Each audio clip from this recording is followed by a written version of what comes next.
Сәлеметсіз бе? Қош келдіңіз видео сабаққа. Дәл бұл видео сабақ сізге пайдасы молынан тиетін болады. Неге десеңіз, қазір мен сізге нағыз ұбт-да қадап жатқан геометрия есептерін үйрететін боламын. Дәл осы есептерді балалар шығара алмай, балдары азайып қалып жатқандар бар. Ал сіз дәл осы видеодан үйреніп алып, алдыдағы нағыз ұбт-да келетін болса, спокойно шығарып бал алып алуыңызға күшті мүмкіндік туайын деп тұр. Ал енді өзімді таныстыра кетейін. Егер танымасаңыз, есімім Мөлдір Әділқызы болады. 10 мыңнан астам оқушыларды офлайн және онлайн дайындадым. 16 жылдық тәжірибем бар. ОБТ экспертімін, тест құрастырушымын. Және де менің 2024 жылы 8 оқушым 50-ден 50 бал алған болатын математикадан. Соның ішінде бір оқушым 2 рет грант ОБТ-дан, екеуінен де 50-ден 50 бал алып рекорд жасаған болатын. Ал енді сабақ бастауға дайынсың ба? Дайын болатын болсаң, кеттік, бастайық. Тағы да ескертемін. Қазір мен саған нағыз ұбт-да сені қадайтын геометрия есептерін шығарып үйрететін боламын. Ал енді бірінші есепті қараңыз. Бұл жерде дұрыс төртбұрышты пирамиданың табан қабырғалары 12 сантиметр, ал бүйір қабырғалары 10 сантиметр. Осы пирамиданың бүйір жағы мен табан жазықтығындағы екі жақты бұрыштың косинусын табыңыз дейді. Ең алдымен суретті салып алайық, яғни табаны төртбұрыш болып табылатын. Дұрыс төртбұрыш десе, табан қабырғаларының ұзындықтары өзара тең болады деген сөзді білдіреді. Алдымен осылай төртбұрыш салып алыңыздар, төбесінен бір нүкте қойып, осы нүктені мына төбелерімен қосасыз. Қосқан кезде сізде төртбұрышты пирамида шығуы қажет болады, иә? Так, мінекей суретін салып жіберейік. Бірінші есепті түсіну үшін обязательно міндетті түрде сурет салуыңыз қажет болады. Мінекей табан қабырғалар 12 дейді, бүйір қабырғасы 10-ға тең дейді. Мыналардың барлығы 10-ға тең болып тұр. Енді бүйір жағы мен табан жазықтық арасындағы бұрышты тап дейтін болса, ең алдымен сіз мына жақтан биіктік түсіріңіз, мінекей пирамиданың биіктігін. Енді сосын апофемасын жүргіземіз. Бүйір жағының биіктігін апофема деп атайды. Яғни мен қазір әріппен жазып қояйын. Мысалы, мынау А болса, мысалы, мынау В, мынау С, мынау Д, мынау Е деп алатын болсақ, мынаны О деп алайық. Енді біз қараңыздар, бұл жерде біз былай істейміз қазір. Мына Д, Е, С жазықтығындағы сол Д, Е, С үшбұрышының биіктігін түсіреміз. Бұл биіктік пирамиданың апофемасы болып табылады. Міне, бүйір жағының биіктігі апофема, мына бір биіктік. Мына перпендикуляр О нүктесі мен осы биіктіктің апофеманы ұшымен қосамыз. Давайте мына жерге бір әріп жазып қояйық, К деген әріп жазып қояйық. Енді қараңыздар, бұл жерде екі жақты бұрыш деп тұр ғой, бүйір жақ пен табан жазықтығының арасындағы бұрыш дейтін болса, мен оны жасылмен белгілеп қояйын. Мына жердегі альфа деп тұрған бұрышты сұрап тұр. Сол бұрыштың косинусын сұрап тұр. Яғни біз косинус альфа қаншаға тең екенін есептеп табуымыз қажет болады. Енді косинус тікбұрышты үшбұрыштың сүйір бұрышының косинусы дегеніміз, іргелес жатқан катеттің гипотенузаға қатынасын береді.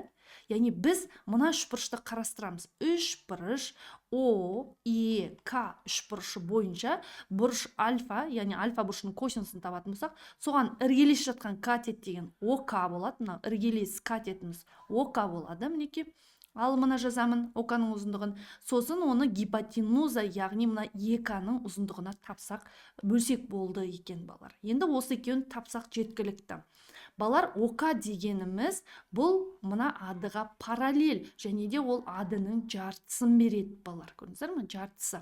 Сонда бізде адыны 12 қой, оны 2-ке бөлетін болсақ, бізде 6-ға тең болады екен балар. Мінекей мына ОК деп отырғанымыз 6. Ал енді қараңыздар, мынау бізде тікбұрыш, тікбұрыш. Енді бізде мына ұзындығын, біз ЕК-ның ұзындығын табамыз балар. Енді ол үшін біз ЕК-ны табу үшін үшбұрыш Д, Е, С үшбұрышын қолданамыз. Енді осы Д, Е, С үшбұрышының балар, ЕК деген ол биіктігі болып табылады, Енді қараңыздар, бұл тең берілі үшбұрыш болғандықтан, мына К нүктесі Д-сыны қақ бөліп тұр да, 12-ні 6, 6-дан 2-ке бөліп тұр. Сонда мына жеріміз 90 градус қой балар, Сонда мына ек деген мына ЕКС үшбұрышы, қараңыздар, ЕКС үшбұрышын қолданамыз, ДЕС үшбұрышын бағанағы биіктік арқылы қолдандық. Енді именно ЕК-ның ұзындығын табу үшін ЕКС үшбұрышын қолданамыз да. Сол бойынша ЕК-ны табатын болсақ, Пифагор теоремасы бойынша гипотенуза есінің квадратынан, яғни 10-ның квадратынан, мына К-сының квадратын алып тастауымыз қажет болады, балалар, Так, енді мынау біз 10-ның квадратынан 6-ның квадратын азайтатын болсақ, түбірәсін алсақ, 64 шығады түбірәсінде, одан 8 деген сан шығады екен. Мінекей мынауымыз 8-ге тең. Болды, енді орнына қоямыз. Косинус альфа тең болады ОК-ның ЕК-ға қатынасы. ОК дегеніміз мінекей 6 балалар, ал ЕК дегеніміз 8-ге тең. Ал енді бұл екеуін қысқарсақ, 4-тен 3 деген сан есептің жауабы болып табылады екен, балалар. Балалардың түсінбеген жері бұл жердегі мына бүйір жағы мен табан жазықтығының арасындағы екі жақты бұрышты не екенін түсінген жоқ. Екі табан жазық мен бүйір жағының арасындағы бұрыш деген бүйір жақтың биіктігін жүргіземіз. Ол апофема К нүктесі арқылы мына К нүктесін мына ЕО биіктігінің ұшымен қосатын болсақ, бұл жерде негізі 3 перпендикуляр тұр. Сіздер 10-шы сыныпта мына жерде 1 перпендикуляр балар, мынау 2-ші перпендикуляр, мына бір жердегі мен 3-ші перпендикуляр. 10-шы сыныпта геометрияда сіздер 3 перпендикуляр атты теоремамен танысқан болатыныздар. Дәл сол қасиет бойынша мына үшеуі перпендикулярына болады екен, балар. Біз именно ОКЕ бұрышының косинысын таптық, балар, Так, балар, түсінсеңіздер, кеттік келесі есепке, ал егер түсінбей қиналып жатсаңыздар, бірнеше рет тыңдап көріңіздер, Өйткені бұл сабақты сіздер бірнеше рет қайталап көре аласыздар. Енді келесі екінші есеп, қараңыздар, табан қабырғасы 4 сантиметрге тең, дұрыс 6 бұрышты пирамиданың бүйір қыры табан жазықмен 30 градус бұрыш жасайды дейді. Енді қараңыздар, осы пирамиданың көлемін тап дейді, балар. Мінекей 6 бұрышты пирамида десе, табаны дұрыс. Бірінші табан салып алыңыздар. Бағанада 4 бұрышты табан салдым, Мінекей 6 бұрышты салып аламыз қазір біз. Мінекей төбесінен бір нүкте алайық та. Оның мұнан каждый төбесімен қосып шығамыз 6 бұрыштың. Мінекей көрдіңіздер ме? Каждый. Балар 6 бұрыш берілсе, егер дұрыс 6 бұрыш берілсе, ескеріңіздер. Табаны тең қабырғалы 6 үшбұрыштан құрастырылады деген сөзді білдіреді. Қараңыздаршы, мысалы мынау центр, центр. Ол центр мынаның несінде жатады. Қазір мен оны басқа цветпен белгілейінші сіздерге түсінікті болу үшін. Чуть қисық болып кетті, бері қарап сыза салайын, Мысалы, мына жерде міне. Енді мына қараңыздар, центр бар ғой. Соны мына төбелермен қосатын болсаңыздар, 6 тал тең қабырғалы үшбұрыштан құрастырылады, естеріңізде болсын. Дұрыс 6 бұрыш, дұрыс деген мына бәрі қабырғасы тең деген сөз, мына табандағы. 4-ке тең, мына 4-ке тең, мына 4-ке тең, 4-ке тең. Енді мына 6 тал үшбұрыш көріп тұрсыздар ғой, Бұның барлығы тең қабырғалы үшбұрыш болады, балар. Сөзді 6 тал тең бар. Мынау да 4-ке тең, мынау да 4-ке тең, мынау тоже, барлығы 4-ке тең, да? Енді айтады, бүйір қыр табан жазықтығы мен 30 градус бұрыш жасайды дейді. Онда бұлай істейсіздер, тағы да биіктік түсіресіздер, міне. Бүйір қыр десе, давайте мына жерге әріп жазайық. В деп қояйық, мысалы, Мынаны К деп қояйын, мынаны О деп қояйын. Сонда қараңыздар, осы КОВ үшбұрышы бойынша мына жердегі бұрышымыз, балар, мына бір жердегі бұрышымыз альфа деп қояйыншы, мысалы. Сол альфамыз 30 градусқа тең. Жазып қояйын. Осы жерді 30 градусқа тең деп тұр. Өйткені бүйір қыр мен табан жазықтығы арасындағы бұрыш 30 градус. Сіздер білесіздер ме, осы жерде мына қазір тікбұрышты үшбұрышты қолдану арқылы есепті шығарасыздар, мінекей. Тікбұрышты үшбұрышты. Енді бұл жерде 30 градус тұр. Бізде геометрияда не бар, балар? 30 градус теорема бар, естеріңізде бар ма? Егер оны білмесеңіздер, оны геометрияның бір төменнен бастап оқу керек болады, балар, негізі. Енді қараңыздар. Көлем тап десе, онда формуласын жазып алайық. 3-тен 1 S табан ауданы көбейту H биіктік болады. Енді қараңыздар. Жалпы S табан ауданы табатын формуланы түрлендірейік. Балар, мынау 6 тал тең қабырғалы үшбұрыштан құрастырылған. Жалпы бір тең қабырғалы үшбұрыштың ауданы А квадрат түбірәс 3/4 балар. Бұл тең қабырғалы үшбұрыштың ауданы, жаттабаңыздар, Соны 6-ға көбейтетін болсаңыздар, значит, табан ауданы шығады екен. Өйткені 6-ғы 3 бұрыштан құрастырылғандықтан. Сондықтан 3/1 s табанның орнына осыны қоясыздар. Мына квадрат түбір s 3/4-ті қоясыздар. Көбейтілген 6 h биіктігімізді қазір табуымыз қажет болады. Балар, мына h жоқ қой. Енді қараңыздар. Мына 3 бұрыш бойынша O, K, V 3 бұрышы бойынша 30 градусқа қарсы жатқан катет h-ты беретін болса, онда гипотенуза одан 2 есе ұзын болады. Бізде теорема бар. Мына геометрияда тік бұрышты 3 бұрыштың егерде бір бұрышы 30 градус болатын болса, балар, мысалы тік бұрышты 3 бұрыштың бір бұрышы 30 градус болса, мына 30 градус болса, оған қарсы жатқан катет, мысалы А дейтін болса, ол гипотенузаның жартысына тең болады. Гипотенуза С болса, мысалы А С-ның жартысына тең болады. Немесе С 2 еселенген А-ға тең болады. Көрдіңіздер ме?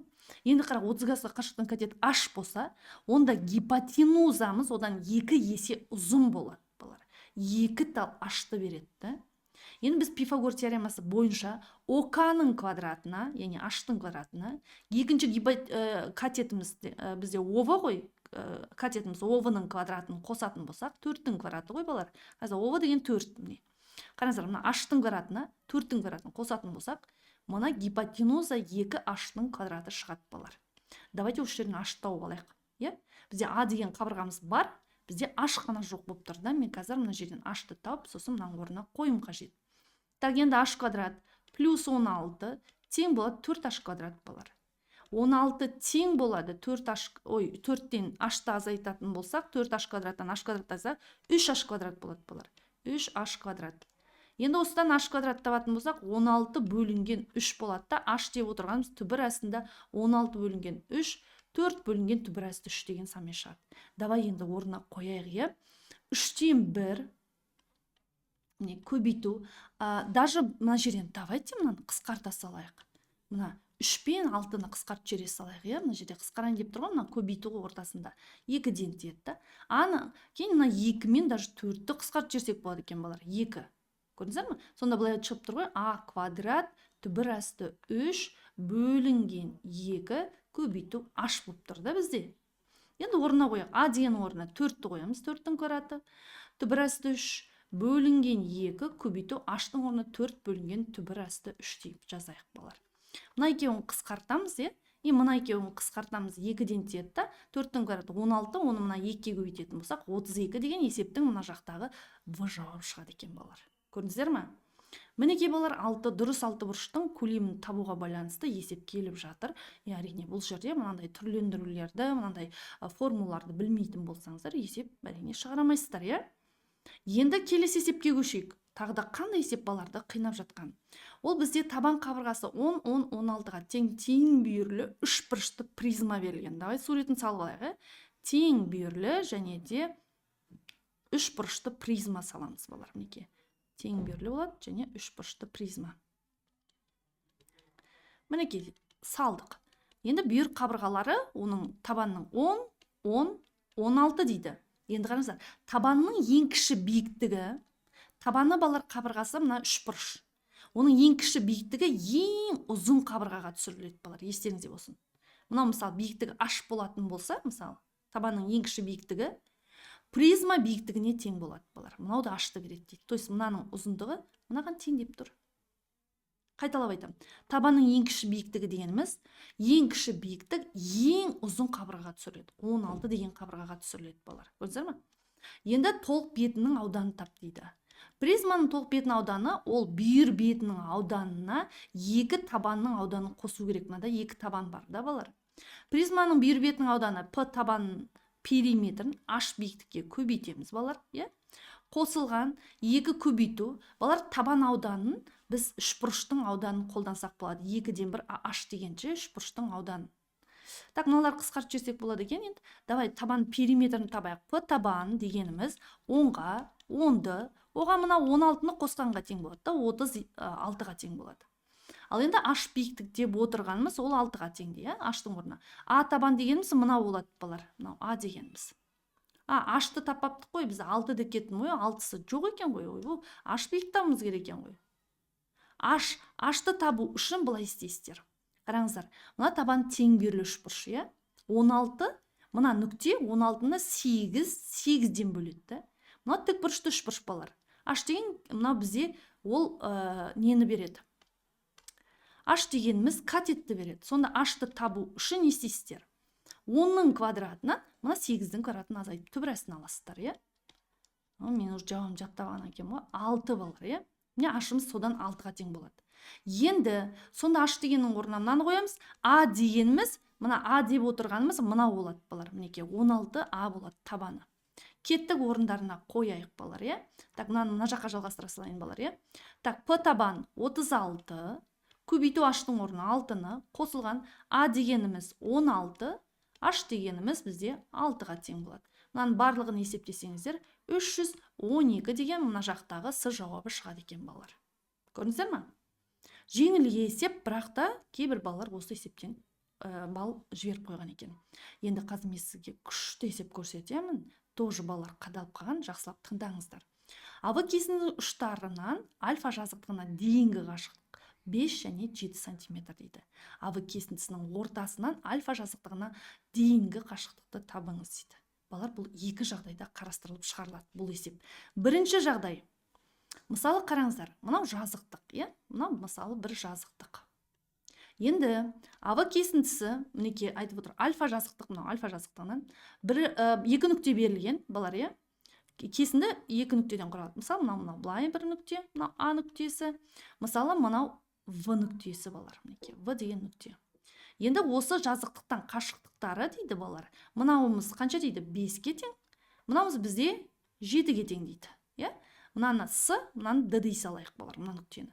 Енді айтады, АВ кесіндісінің ортасынан альфа жазықтығына дейінгі қашықтықты табыңыз дейді. Бұл жерде АВ деп отырғанымыз мына кесінді балар. Не көрдіңіздер ме? Мына берілгені осы кесінді. А нүктесі бізде жазықтықтан 5 см қашықтықта болса, В нүктесі 7 см қашықтықта. Енді сұрақ. АВ кесіндісінің ортасы, тура ортасы, мысалы, қақ бөледі, мысалы, С бар ма бізде? Давайте онда мынаны Е деп қояйын, Мысалы, қараңыздар, осы жерден Е нүктесінен мына жазықтыққа дейінгі қашықтықты сұрап тұр балар. Мінекей, К деп қояйық, мінекей. 2-ның ұзындығын сұрап тұр. Балар, мына 90 градуспен, мына да 90 градуспен түседі. Мына тоже 90 градуспен түседі. Енді қараңыздаршы, мына тікбұрышты трапеция ғой балар. Тікбұрышты трапеция. 2 деген трапецияның орта сызығы болып тұр. Өйткені мына бүйір қабырғалар АВ, ДС. Мынандай тікбұрышты трапеция ғой балар. Көрдіңіздер ме? Мына 5, мына 7. Мына орта сызығы болып тұр да, 2-міз мына болып тұр. Мына К-сы, мына Е. Көрдіңіздер ме? Енді трапецияның орта сызығының ұзындығын табу үшін балар, 2 табанын қосып 2-ге бөле саламыз. То есть 2-ның ұзындығын табу үшін не істейсіздер? Мына 5-ге 7-ні қосып 2-ге бөлетін болсаңыздар, 6 деген жауап шығады. Енді бұның екінші жағдайы бар балар. Екінші жауап тұр ғой, байқайсыздар ма? Енді екінші жағдайды қарастырайық балар, Мінекей альфа жазықтығын жүргізейік, мінекей. Көрдіңіздер ме? Екінші жағдайда мына жерде АВ кесіндісі жазықтықтың бір жағында ғана жатыр. Енді екінші жағдай бойынша ол екі жағында да жатуы мүмкін балар. Екі жағында. Так, мысалы қараңыздар, мұнда бір нүкте белгілеген, В нүктесін былайынан алады да кеседі, мынаны ары қарай тесіп өтеді. Көрдіңіздер ме? Міне. АВ кесіндісінің чуть қисық болып қалды. Болады. Енді қараңыздар, мына жерде. Енді мынау А нүктесі. Енді қараңыздар, осы А нүктесінен жазықтыққа дейінгі қашықтық біреу 5-ге тең, біреу 7-ге тең дейді міне. 7-ге тең. Мына бәрін бір түзумен қоссаңыздар болады балар. А, Д болсын, мынау С болсын балар. Мына тікбұрышты үшбұрыштар. Екеуі. Енді АВ кесіндісінің ортасы, где-то балар ортасы бірмен мына бір жерде, мына жерде, мысалы. АВ кесіндісінің ортасы ма? Слишком жоғары сызып жердім ғой, бола береді негізі ше. Так, чуть-чуть төмен сала салайын. АВ кесіндісінің ортасы, мысалы, ортасынан мына жазықтыққа дейінгі мына қашықтық сұрап тұр. Бағана 2-ні сұрады ғой балар, міне, 2. Енді 2-міз мынау болады. 2. Көрдіңіздер ме? Екі түрлі жағдай. Жазықтықты қимайды, жазықтықты қияды. Енді қараңдар. Білесіңдер ме?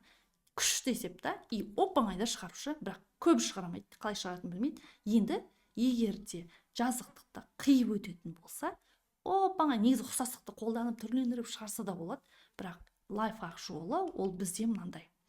Мына ұзын кесіндіден, ұзыны қайсысы? 7 ғой, иә? 7-ден 5-ті азайтып 2-ге бөле салсаңыздар, болды шығады. Яғни бізде мынау 2-2-2 бөлсек 1-ге тең. Сонда 1/6 болса, екінші жағдайда 1 деген с жауабы шыға салады екен балар. Самое главное, ұзыннан кішкентайды қысқаны азайту керек, иә? Әйтпесе теріс сан болып қалады. Теріс санмен біз қашықтықты есептемейміз. Көрдіңіз бе, бір жағында жатса қосып 2-ге бөлетін болсақ, екі жағында жатса азайтып 2-ге бөле салсаңыздар болған екен балар. Ал бұл есеп оп-оңай, бірақ көпшілік балар мұны шығарамай шығыпты, наугад белгілеп, қате жауапты белгілеп қойған екен. Мінекей сіздер үйреніп алдыңыздар. Ал енді балар, егер сіз төмен бал алып қалам ба деп қорқынышыңыз болса, ішіңізде, иә, үрейіңіз болса, қатты уайымдап тұрсаңыз, өзіңізге деген сенімділігіңіз жоқ болса, немесе аз болса, иә, прям сенімділігіңіз болмайтын болса, или әлі де наугад белгілеп, иә, есептерді жүрсеңіз, грант ұбытын қалай тапсырам деп уайымдап, күні-түні жүрсеңіз, онда мен сізді қысқа уақыттың ішіне математикадан қазіргі деңгейіңізді 2-3 еселеп алуға көмектесетін жалғыз мүмкіндік бергім келіп тұр. Ол қандай мүмкіндік десеңіз, дәл сол мүмкіндік қараңыз, иә, менің оқушыларыма көмектескен болатын. Тіпті менің үлкен курсымды оқымаған, жай ғана қысқа уақыттағы курсымды оқу арқылы бірінші ұбытысынан мысал қараңызшы, 16 бал алып қалғанда қуаныш. Сөйтіп, бағанағы 5 күндік сабақ болды ол кезде. Екінші ұбытысына дайындалып барып, 32 балын 2 еселеп алған болатын. Дәл сол қуаныш сияқты, мінекей 18, 21, 17, 23 балға дейін қосқан балалар бар. Яғни, саған ұбыты математикасын чотки күштілеп тұрып, мощны қайталап беретін, тіпті мұнан қарашы, 50-ден 50 бал алуына дейін балардың көмектескен. Мысалы, Аруна 50 бал дегенді өз бетімен жасамаған. Именно сол курстан кейін, мына қараңыз, 50 балды грант ұбытыдан алып тұр. Осы балар сияқты мықты результат жасаған келетін болса, саған соңғы мүмкіндік бергім келіп тұр. Ол қандай мүмкіндік десең, 7 күндік суперинтенсив курсы. Яғни 7 күннің ішінде ұбт математикасын толыққанды алгебрасы мен геометриясын мощный қылып тұрып қайталап беретін мықты курс. Бағандай балалардың өздерінің балдарын көтеріп алып грантқа түсуіне көмектескен курс. Яғни сені грантқа апаратын курс. Әрине, бұл курста саған чотки білім беретін болам. Келген соң оқысаң, егерде нұсқаулықты толық орындайтын болсаң, бағанағы балалар сияқты мықты результат сенде де жасай аласың демекпін. Егер осы курс туралы толық ақпарат алғың келетін болса, мына менеджердің номеріне шықсаң, менеджер саған толыққанды ақпарат береді. Және де айт, геометрия сабағының бонусын көрдім деп. Сол бонус арқылы келдім дейтін болсаң, онда саған жеңілдік де береміз. Ал мінекей сабақты соңына дейін көргенің үшін үлкен рахмет. Алдыдағы грант ұбытыңа тек қана сәттілік тіледім. Сәттілік серігің болып, жолың ашық болып, оңай сұрақтар кездесіп, жоғары бал алып грантқа түсіп кетуіңе шын жүректен тілектеспін. Сау саламатта болыңыз.